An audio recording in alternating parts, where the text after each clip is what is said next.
Hello guys, మన Vijayawada కబేలా centre లో night 1:30కి పెద్ద ప్రమాదం జరిగిందండి. కానీ ఎవరికి ఏం అవ్వలేదు.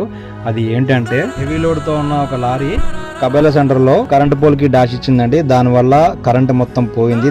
దగ్గర ఒక 3 కిలోమీటర్స్ వరకు పోయింది. దగ్గరలో ఉన్న వాళ్ళు ఎమర్జెన్సీ కాల్ చేస్తే ఇంకా పోలీస్ వారు, ఎలక్ట్రిసిటీ డిపార్ట్మెంట్ వాళ్ళు వచ్చారండి. వచ్చి దాన్ని మొత్తం క్లియర్ చేశారు. ఇంకా ఆ లారీ వచ్చి దగ్గర ఒక 2.5 hours ఆగిపోయింది.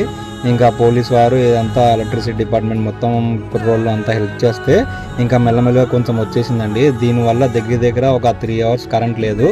ఇంకా ఒక ఏరియా వరకు అయితే మార్నింగ్ వరకు రాదని ఇంకా ఏఈ గారు చెప్పేశారండి. ఈ ప్రమాదం వల్ల ఎవరికి ఏం జరగలేదండి. కాకపోతే ఫ్యామిలీస్ వరకు చాలా ఇబ్బంది పడ్డాయి. కరెంట్ లేకుండా చిన్నపిల్లలు అందరూ ఉంటారు కదా, ఇంకా అందరూ బయటకు వచ్చేసారు. ప్రమాదం వల్ల ఎవరికి ఏం జరగలేదండి. ఎందుకంటే దానికి యాక్సిడెంట్ జరిగిన పక్కనే పెట్రోల్ బంక్ ఉంది. కొంచెం షార్ట్ సర్క్యూట్ గానే మనకి ఇబ్బంది పడేవాళ్ళం. మీ ఇంట్లో కూడా కరెంట్ పోయి ఉంటే వీడియోని లైక్ చేసి, షేర్ చేసి, కామెంట్ చేయండి ఫ్రెండ్స్.